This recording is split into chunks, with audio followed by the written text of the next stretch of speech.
locked up and won't nothing be happening to you in a negative manner. Also, one time for Lauryn Hill for definitely settling her American Express situation. All right, ladies and gentlemen, boys and girls, I gave y'all a little hip-hop news. I definitely told you about celebrity birthdays. I also told you about our sponsors and what today's national day is. Now, it's time for me to give you what I enjoy giving you most, and that's giving you artists, entertainers, people in our community who are definitely doing their thing. And today is no different than any other day on the Ridin Durty show. So welcome to the Ridin Durty platform, singer, songwriter, producer, Mr. Warren West. What's going on, Mr. West? Hey, how are you, sir? What should I call you? Is it Vic or Vic XL? I mean, I don't want to be impertinent, so... You can call me Vic or Vic XL. It all works. It's all about Mr. West. Okay. Thank you so much for having me. I really appreciate what you do for new artists like me, and we need more of the support that you give us, and can't thank you enough for having me. Oh, man, I'm glad you're on the platform. So, look, let's start this thing off, man. We're going to take a 20-minute walk in the life of Mr. Warren West. The first thing I always like to ask people is, where are you from and what inspired you to do music?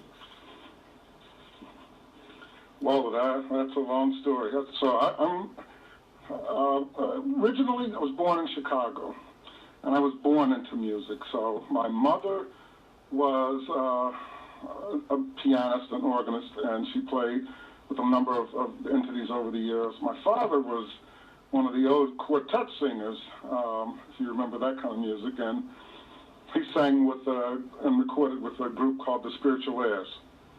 And I grew up in a house where music was always present. So at a very young age, my mother started teaching me how to play piano, but I wasn't a very good student. I always had to take whatever I was learning and try to make something creative with it. So I writing songs at the age of 11. And I've been writing my whole life, mostly with other bands, but finally on my own now.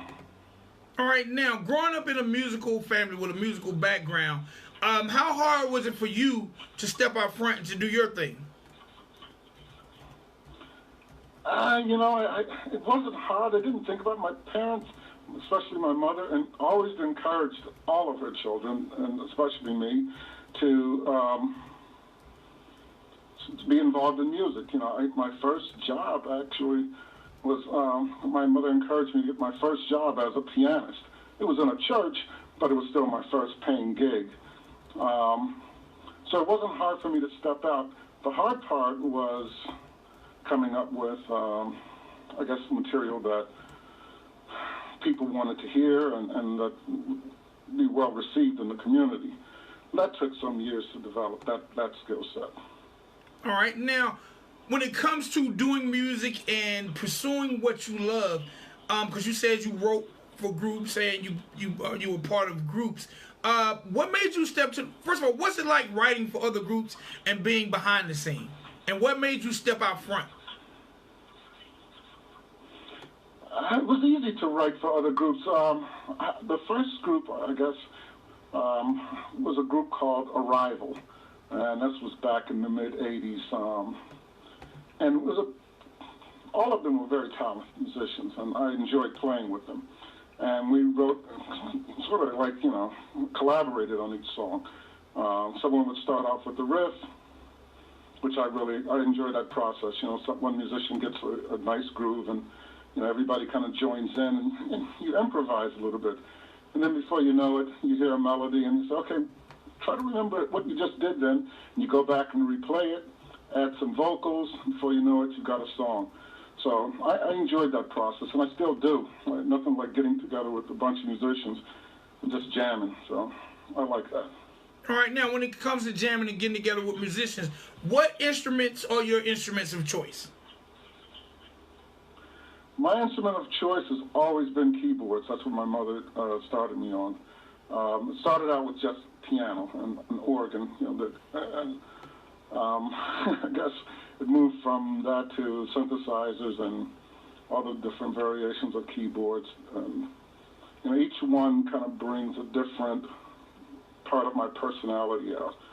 So if I'm playing acoustic, you know, it tends to be like more of a jazz type of influence. And if I'm playing something electric, it can go anywhere. It can be rock, it can be country, it can be anything.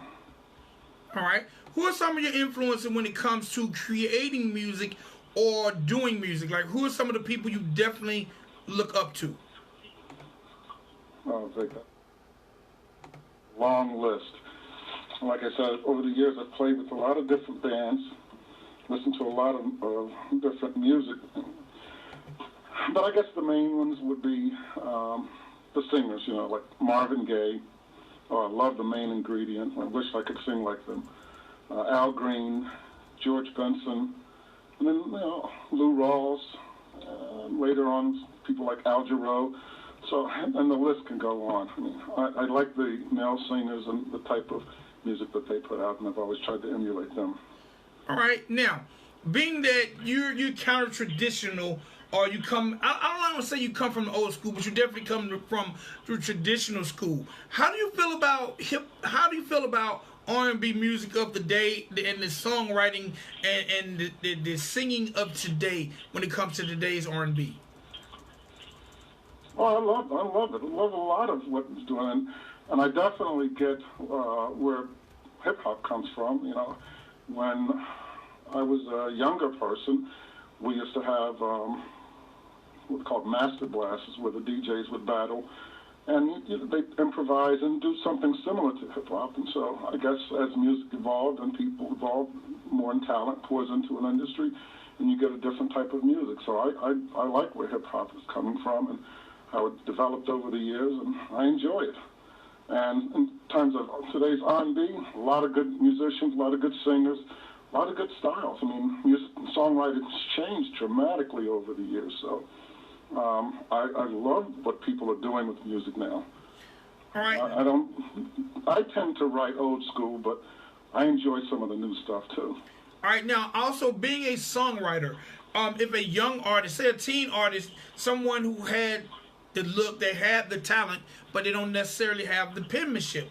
Are you able to adapt to write songs that could cater to a younger generation as well? I can, and I am working with a couple of young singers now.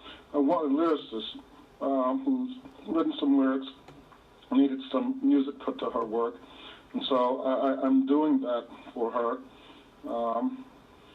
And yeah, I have to do that in order to stay relevant. Even though my music tends to sound a little bit more old school, I don't want it to be so old that it's not enjoyable.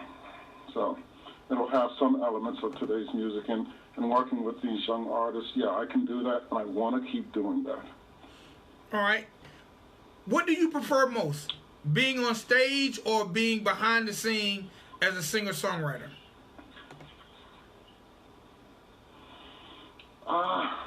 I enjoy them both, but I guess if I had to say which one I enjoyed the most, it would probably be behind the scene as a singer-songwriter.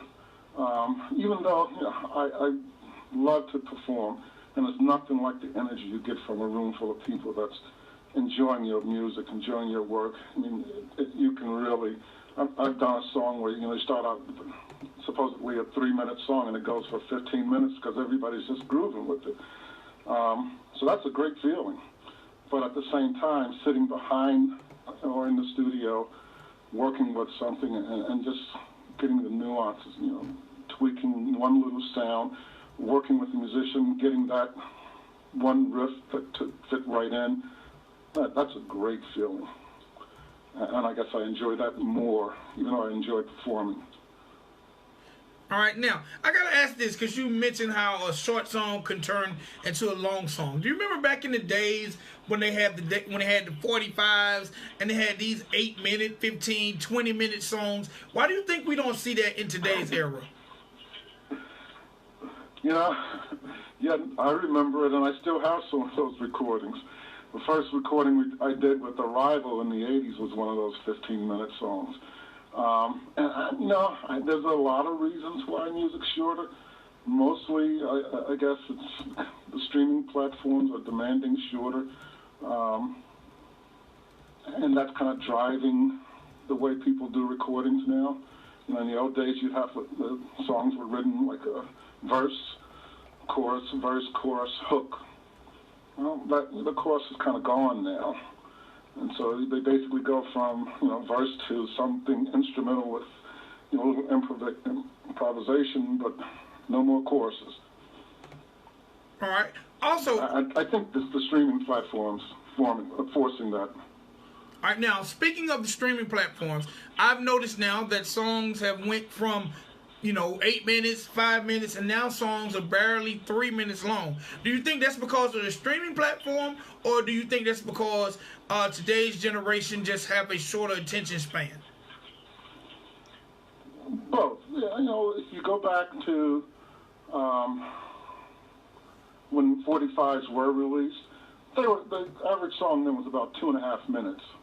So they got a little bit longer when people moved away from 45s and album sales increased. And they're just getting back to that origin where the radio format and streaming is today's modern radio. They want a shorter song so that their audience doesn't get bored. So it's a combination of both, the short attention span or a shorter attention span, plus the fact that they want to put as much content as they can within their programming. All right, now, how has the internet era or today's era helped or affected your career that you're pursuing at this moment? Very good question, Vic. It's done both. It's helped. There's never been a time where an independent artist or an independent producer could put their music out. It's never been easier. So that's really made it a lot easier for people or creators to make music and put it out into the market. With that said, I think Spotify gets something like 20,000 songs a day. So it's impossible or very difficult to rise above that level of noise, which is, again, like people like you and what you're doing, so important, so important. Getting someone like you to give an ear and tell an audience, here's something to listen to, means a lot more than just being able to produce it and put it on Spotify. You can put it on Spotify, no one will ever hear it. That's funny that you say that, because I think a lot of artists think the entertainment and music business is easy, and they think it's as simple as going in their bedroom, recording a song, throwing it on social media or a streaming network, and the millions are going to come in. I think they still tend not to understand the work and dedication that's behind it.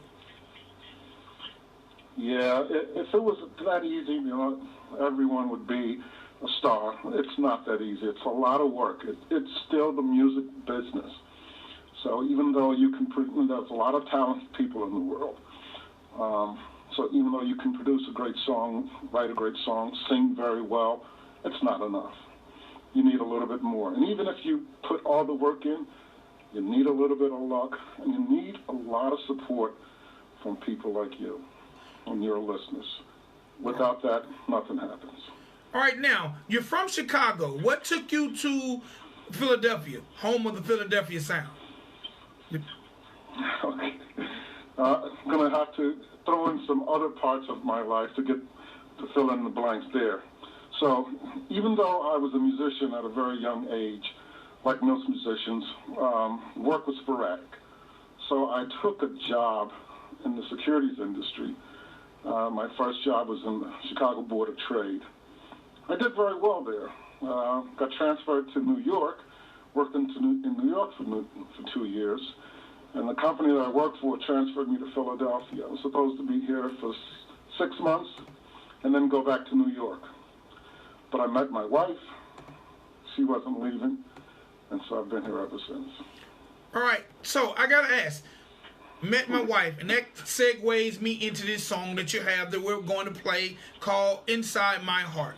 Tell me a little bit about the song Inside My Heart, and tell me a little bit about the courtship between you and your wife. It was a very long courtship. It was one of those funny things. I was actually walking down the street. I worked at the Philadelphia Stock. In fact, an interesting side note there. I was the first black member of the Philadelphia Stock Exchange, so you can imagine what that experience was like for a black man and be totally alone. But that was my history. That's where I started. And I was actually walking down the street, and I saw my wife walking down the street. Didn't think anything of it. Got on the elevator, she got on the elevator. Went up to the stock exchange floor, she got off. She went over to the security guard and asked for my partner, to which I turned and I said, what do you want to see him for? She said, my dad sent me down here to get a job. So we hired her. 2 weeks later, I told her she had to leave because I was starting to like her too much and couldn't be involved with somebody that I was working with. So I was attracted to her from the moment I saw her. We dated. I think I asked her to marry me at least 20 times before she said yes. When she finally did say yes, I wrote a song for her, and that's the song Inside Your Heart that we're talking about now. All right, now, we're going to come back to the song. We're coming back to the song. All right, my first question is, did she leave? When you told her she needed to leave, did she leave? She did. Really? She did. She left. Yeah, she did. She left him and moved. Well, it wasn't. She wanted a job. Her father wanted to have a job. She didn't want to do that. And you know, the stock exchange is not exactly a place for genteel people. You know, it's rough, and she's not a rough individual, so she would not have thrived there anyway. So she didn't have a problem leaving. All right, my next question is, especially in lieu of Black History Month, what was it like being the first African American to do what you do where you were doing it at? It was difficult. You have to have very thick skin. I'll tell you a quick story without boring your audience too much. My first day as a member, I'm walking across the floor, and one of the specialists had a picture of buckwheat taped to his trading post. I just walked over, snatched it down, stuck it in his jacket pocket, and said, everything's going to change now. And I walked away. And that was the kind of approach that I took. So you can imagine there was a lot of animosity, people that loved to come up and say something derogatory. And being in that environment, you can only laugh it off. You don't want to punch anybody in the mouth. You really do want to, you can't. So I developed 90 seconds. Someone said something to me, I'd say it right back to them. And if they couldn't laugh at themselves, I just told them, don't ever ask me to laugh at myself again. They had a picture of buckwheat? Yes. Can you imagine? And that's a mild story. I don't want to say a lot of bad things because over the years I had developed great relationships and friendships with the people at the stock exchange. But 60 seconds. That was how it started. It was a terrible environment for a black man, a black employee. But we changed it. But it got better. You persevered, man. I gotta say thank you for persevering, and you definitely, I'm sure, opened the door for a lot of people to follow behind you. That's one of the things I take. I get a lot of pleasure out of when I meet or some of the young people that are still in the business now or working at the exchange. When I see them and they tell me how much I did influence them. One quick story, I was one young man. At the stock exchange, the dress code was pretty informal and no suit and tie type environment. 10 seconds. Throwing paper around, it's a mess. So this guy came down to the floor and he's wearing these really loud sweatpants, like multicolored sweatpants and a t-shirt. And I just walked up to him and I said, you can dress like that if you want to, but nobody's going to ever take you seriously. And that's all I said, and I walked away. The next day he came in dressed completely different. That young man is now the head of marketing at NASDAQ. I think I had a great influence on him, at least that's what he tells me. And I'm glad to have had that interaction with him. Man, Mr. West, that is amazing. That is amazing. Man, I could talk to you all day, but I got to get up out of here. So before I do, we're going to play this record, Inside Your Heart. And we know this record is dedicated to your wife. But let the people know, first and foremost, how to find you on social media, and how to hear this record over and over again, whether they buy it or stream it. It's on all the platforms. So regardless of where your preference is, Spotify, Deezer, it's on Apple Music, Amazon, wherever they want to hear it, I'm there. It's on Bandcamp if they want to go there. And you can always interact with me at WarrenWestMusic.com. On Twitter, I'm WarrenWest1. Facebook, I'm Warren West Music. And I think LinkedIn, I'm also Warren West 1 also. All right, now, being from Chicago, and you know I gotta ask this question: Are you related? Are you related to Kanye? It's funny you should ask, because I don't know that I am related to him, but the name West is generally people with that last name come from the same area of the country or one or two areas. It's either your family origin is Louisiana or Virginia. Every person that I've met, regardless of their ethnicity, they're West, they're from one of those two places. Good likelihood that Kanye's from, his family's from one of those two places also. So somewhere down the line, we probably were related. Well, you need to reach out to Kanye and see if you can get a collab. Yeah, easier said than done. If you could help me with that, I'd appreciate it. I would love to work with someone like Kanye. All right, look, you didn't mention, let everybody know, because you have a centralized location of all your social media. Let them know about the website. That's WarrenWestMusic.com. You can go there and connect to any of those places. So WarrenWestMusic.com, that's my website.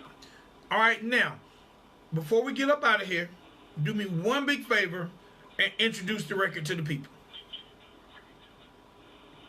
Okay. Again, thank you, Vic, for this opportunity, and to all the listeners there. The song is Inside Your Heart, and it's written to not just my wife, but to all the wives of all the lucky men in the world. Hey, Warren. Warren. Yes, sir. If I put you on the spot, because today is my beautiful wife's birthday, can you sing happy birthday to her for me, please? Absolutely. Too bad, I can't get my instruments up in time, but I will sing it a cappella. All right. Happy birthday to you. Happy birthday to you. Happy birthday, Miss XL. Happy birthday to you. Warren West, you my guy, man. Anything you need, just holler at your boy, all right? All right, man. I appreciate it. Thanks again so much. I really love it. Love your show. Love what you're doing. It's invaluable to people like me. All right. Keep doing it, man. All right. God bless you. Ladies and gentlemen, boys and girls, that's Mr. Warren West, and this is Mr. Warren West, Inside Your Heart. Right here on Ridin Durty Radio. Let's get it.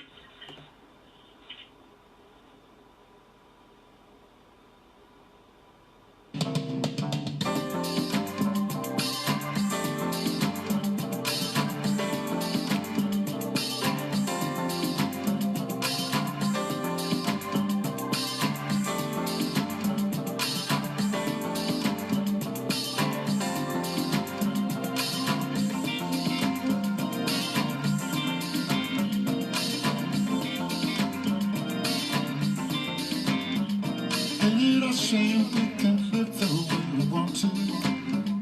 No, this world would never ever let it be. But if all the rules they made were ever broken, we would live a life of love and fantasy. I'll just be the man inside.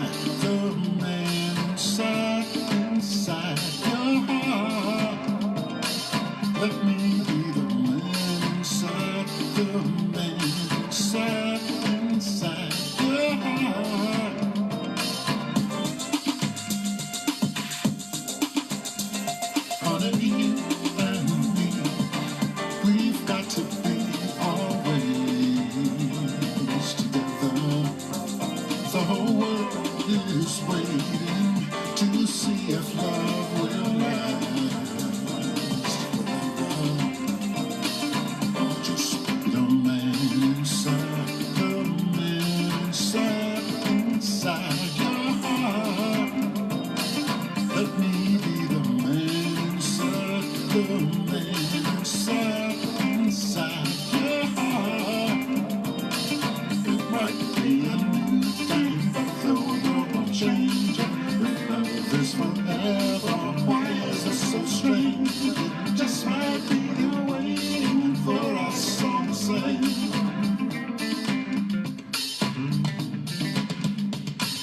You and me, we've got to be always. You and me, yeah, yeah, we've got to be always. I'll just be the man inside, the man inside. Let me be the man inside, the man inside your heart, inside your heart.